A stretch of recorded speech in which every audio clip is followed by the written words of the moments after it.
Assalamualaikum warahmatullahi wabarakatuh. Kami dari kelompok 4 akan mempresentasikan hasil diskusi dari kelompok kami, yaitu tentang kurva normal. Namun sebelumnya kami ucapkan terima kasih kepada Bapak Rendra Irkadiva selaku dosen pengampu mata kuliah statistik. Selanjutnya, izinkan saya terlebih dahulu memperkenalkan anggota kelompok 4, yaitu 1. Binsar Wimpi Nugraha, 2. Clara Dwi Novianti, 3. Binti Solikatul Fatimah, 4. Dea Yunur Windasari, 5. Dia Setiani. Materi yang akan kita bahas adalah kurva normal dengan subtema 1. Genta, 2. Sifat-sifat kurva normal, 3. Kurva normal standar atau kurva normal baku, 4. Luas kurva normal, 5. Proporsi dan presentasi dalam kurva normal. Materi kali ini yaitu kurva normal atau genta. Distribusi normal atau kurva normal adalah suatu alat statistik yang sangat penting untuk menaksir dan meramalkan peristiwa-peristiwa yang lebih luas. Bentuk kurva normal menyerupai bentuk genta atau bel. Kurva normal merupakan suatu poligon yang dilicinkan yang mana ordinatnya memuat frekuensi dan absisnya memuat nilai variabel. Di samping ini adalah bentuk dari kurva normal. Selanjutnya, daerah kurva normal, ruangan yang dibatasi daerah kurva dengan absisnya disebut daerah kurva normal. Luas daerah kurva normal bisa dinyatakan dalam persen. Dengan kata lain, luas daerah kurva normal adalah 100%. Parameter distribusi normal. Terdapat dua jenis parameter yang dijadikan acuan, yakni mean atau simpangan baku. Karakteristik distribusi normal. Kurva distribusi selalu bersifat simetris dengan bentuk lonceng. Titik puncak kurva adalah rata-rata. Nilai ini berada tepat di tengah kurva, sedangkan data distribusi terletak di sekitar garis lurus. Jumlah luas daerah di bawah kurva normal bernilai 1, yakni setengah di sisi kiri dan setengah di sisi kanan. Berikut adalah tabel normal standar. Tabel ini digunakan untuk menghitung luas daerah kurva normal. Jika kita lihat di kiri ada angka 2,1 sampai 3,9. Sebenarnya bukan hanya 2,1 tapi juga ada angka 1,1 sampai 1,9, tapi yang saya ambil hanya contoh ini. Sedangkan di atas ada angka 1, 2, 3, 4, 5, 6, 7, 8, 9. Ada juga yang menyatakan 0,01, 0,02 sampai 0,08. Tapi juga saya ambil hanya yang 1, 2, 3, 4, 5, 6, 7, 8 agar mudah dipahami. Bagaimana cara membaca tabel ini? Jika ada di luas daerah kurva normal ada angka 2,15, bagaimana cara mengerjakannya? Yang pertama, 2,15 itu 2,1-nya kita ambil dulu, dilihat 2,1 dulu, lalu 5-nya diambil angka yang mendatar itu di atas. Jadi 2,15 ditarik ke kanan sampai angka 5, yaitu jawabannya adalah 0,017003. Misalkan lagi ada angka 3,12 misalnya. Sama, 3,1-nya kita ambil dulu, dilihat dulu, terus nanti angka 2-nya kita tarik ke kanan, mencari 2-nya itu kita tarik ke kanan sampai angka 2. Jadi jawabannya adalah 0,000951.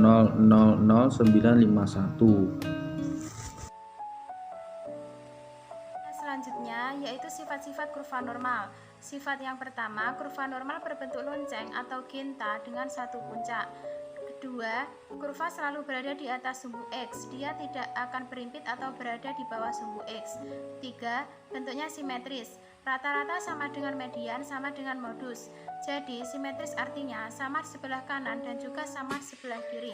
Bagaimana jika rata-rata lebih besar atau lebih kecil dari median dan modus? Maka bentuk kurva tidak akan simetris. Mungkin akan lebih cekung ke kanan atau lebih cekung ke kiri. 4. Memiliki asimptot datar sumbu X. Jika asimptot diperpanjang secara terus-menerus, tidak akan pernah menyentuh sumbu X, namun hanya mendekati. 5. Luas di bawah kurva adalah 1. Jadi, kalau tengah dibagi 2, secara otomatis karena jumlahnya 1, di sebelah kanannya dapat 0,5, di sebelah kiri juga 0,5. Yang terakhir dipengaruhi oleh dua parameter. Yang pertama yaitu rata-rata yang nilainya 0 dan simpangan baku yang nilainya 1. Jika rata-rata dan simpangan baku besar, maka kurvanya makin rendah. Begitu juga sebaliknya. Jika rata-rata dan simpangan baku kecil, maka kurvanya akan makin tinggi. Materi yang ketiga yaitu mengenai kurva normal standar atau kurva normal baku. Kurva normal standar atau kurva normal baku adalah kurva normal yang mana nilai rata-ratanya sama dengan 0 dan simpangan bakunya adalah 1. Dalam kurva normal umum, nilai rata-rata sama dengan X dan nilai simpangan baku 1, 2, 3. Dengan kata lain, dalam kurva normal umum, nilai rata-ratanya tidak sama dengan 0 dan simpangan bakunya tidak sama dengan 1. Kurva normal umum dapat diubah ke dalam kurva normal baku dengan menggunakan rumus Z sama dengan X min mu per sigma dengan keterangan Z adalah nilai standar, X yaitu data ke I dari suatu kelompok data, mu adalah rata-rata atau mean, sigma yaitu simpangan baku. Penggunaan kurva normal. Contoh, berat bayi yang baru lahir rata-rata 3.750 gram dengan simpangan baku 325 gram. Jika berat bayi berdistribusi normal, maka berapa persen yang beratnya lebih dari 4.500 gram? Karena luas daerah kurva normal adalah 1 atau 100% dan bentuk kurva simetrik, maka luas dari daerah tegak pada titik 0 ke kiri ataupun ke kanan adalah 0,5 atau 50%. Maka untuk mencari jawabannya diperlukan mengetahui data yaitu 4.500 gram, rata-rata 3.750 dan simpangan bakunya 325. Dimasukkan ke dalam rumus Z sama dengan X min mu per sigma. Jadi 4.500 dikurangi 3.750 per 325 diperoleh 2,31. Luas daerah kurva dengan nilai Z 2,31 adalah 0,4896. Bayi yang memiliki berat lebih dari 4.500 gram pada grafiknya ada di sebelah kanan Z sama dengan 2,31. Luas daerah kurva ini adalah 0,5 dikurangi 0,4896 jadi sama dengan 0,014. Jadi bayi yang memiliki berat lebih dari 4.500 gram ada 1,04%. Bentuk gambar kurva dari soal di atas dapat dilihat pada video di atas. Baik, di sini saya akan menjelaskan beberapa contoh soal mengenai luas kurva normal ini. Perlu kita ingat bahwa luas suatu kurva normal itu nilainya sama dengan 1 atau 100%. Oleh karena itu, semakin beragam suatu bungkus pengamatan, maka kurvanya menjadi lebih rendah dan juga lebih melebar. Untuk soal yang pertama yaitu, berapakah luas kurva normal untuk daerah Z yang lebih dari 2,08? Pertama-tama kita melihat kurvanya terlebih dahulu yaitu titik 0 ke kanan itu nilainya sama dengan 0,5 dan juga titik 0 ke kiri nilainya juga sama dengan 0,5. Kemudian kita cari luas daerah Z yang lebih dari 0. Kita tahu yaitu nilainya 0,5 tadi. Kemudian kita mencari luas daerah Z yang lebih dari 0 dan juga kurang dari 2,08. kita mencarinya pada tabel Z, di mana baris yang paling kiri kita mencari angka 2 dan juga pada kolom paling atas kita mencari angka 0,08. Ketemu nilainya adalah 0,4812. Kemudian luas daerah Z yang lebih dari 2,08 sama dengan daerah Z yang lebih dari 0 dikurangi luas daerah Z yang lebih dari 0 dan juga kurang dari 2,08 sama dengan 0,5 dikurangi 0,4812. Ketemu nilainya adalah 0,0188. Untuk soal nomor 2 yaitu berapakah luas kurva normal untuk daerah Z lebih dari min 2,11 dan juga kurang dari min 0,85. Baik, saya ingatkan kembali bahwa tanda negatif itu hanya menunjukkan nilai Z di bawah rata-rata. Jadi tidak usah dihiraukan tanda negatif di dalam tabel Z. Anggap saja semuanya positif. Sebelumnya kita harus mencari luas daerah Z yang lebih dari min 2,11 dan juga kurang dari 0.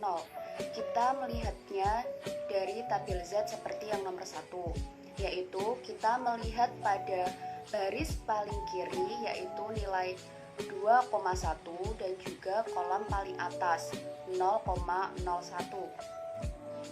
Ketemu nilainya adalah 0,4826.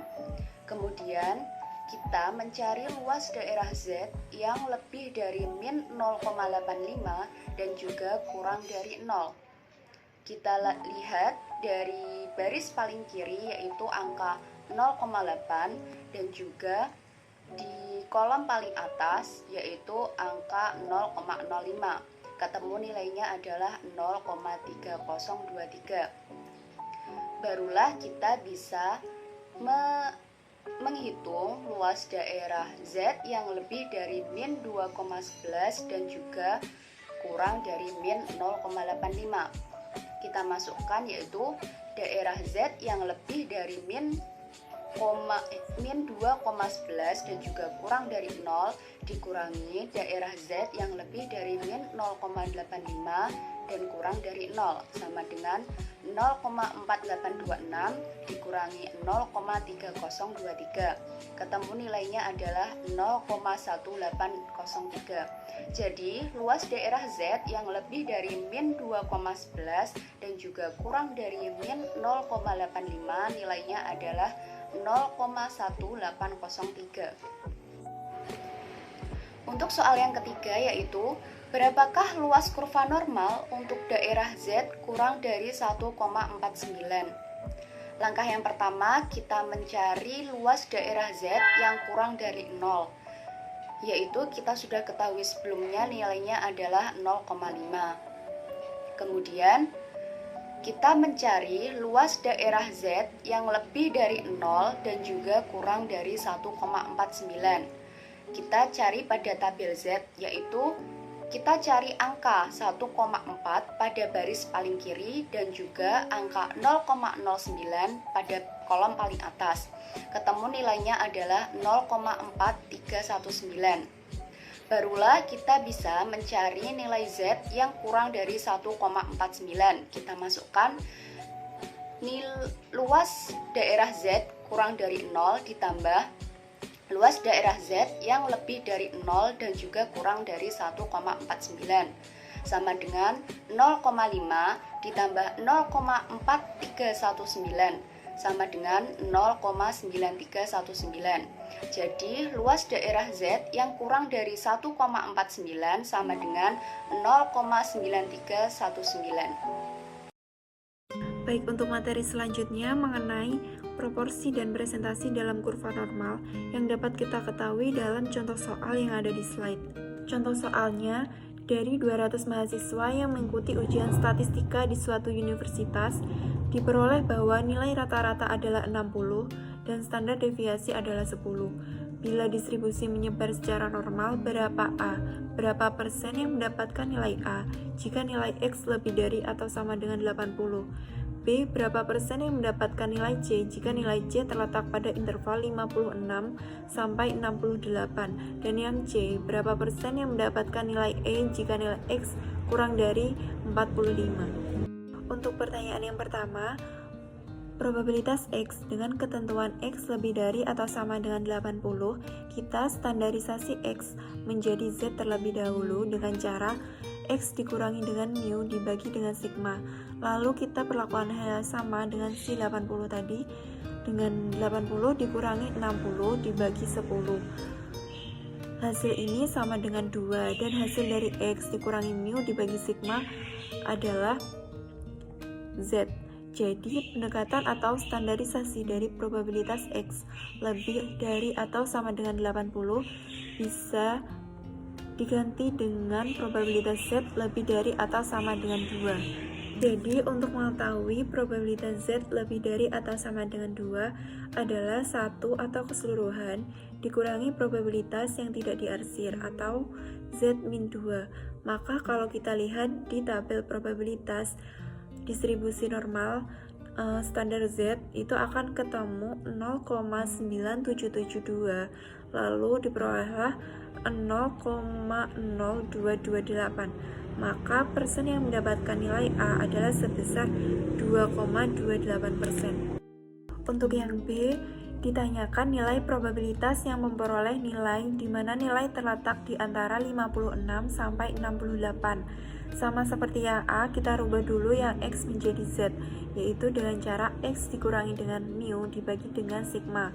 Begitu juga dengan batas kiri dan batas kanannya, yaitu 56 dikurangi 60 dibagi 10, dan yang 68 dikurangi 60 dibagi 10. Artinya di sini probabilitas 56 kurang dari sama dengan X kurang dari sama dengan 68 bisa diganti dengan probabilitas min 0,4 kurang dari sama dengan Z kurang dari sama dengan 0,8. Kalau kita lihat di gambar yang diarsir, batasnya dari min 0,4 sampai dengan 0,8.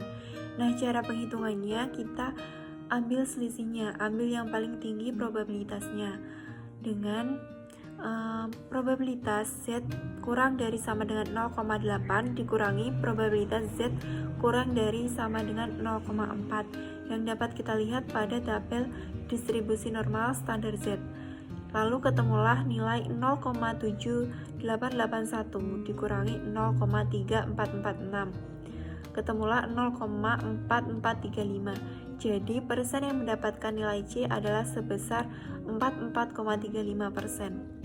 Untuk jawaban yang terakhir nomor C, itu yang memperoleh nilai E dengan standar nilai E kurang dari 45. Berarti kita akan menghitung probabilitas X kurang dari 45. Yang kita lakukan adalah dengan standarisasi seperti soal-soal yang sebelumnya, yaitu dengan X dikurangi dengan rata-rata lalu dibagi dengan simpangan bakunya, maka diperoleh Z kurang dari min 1,5. Apabila kita lihat pada tabel, min 1,5 diperoleh nilai 9,0668. Jadi sekitar 6,68% siswa mendapatkan nilai E.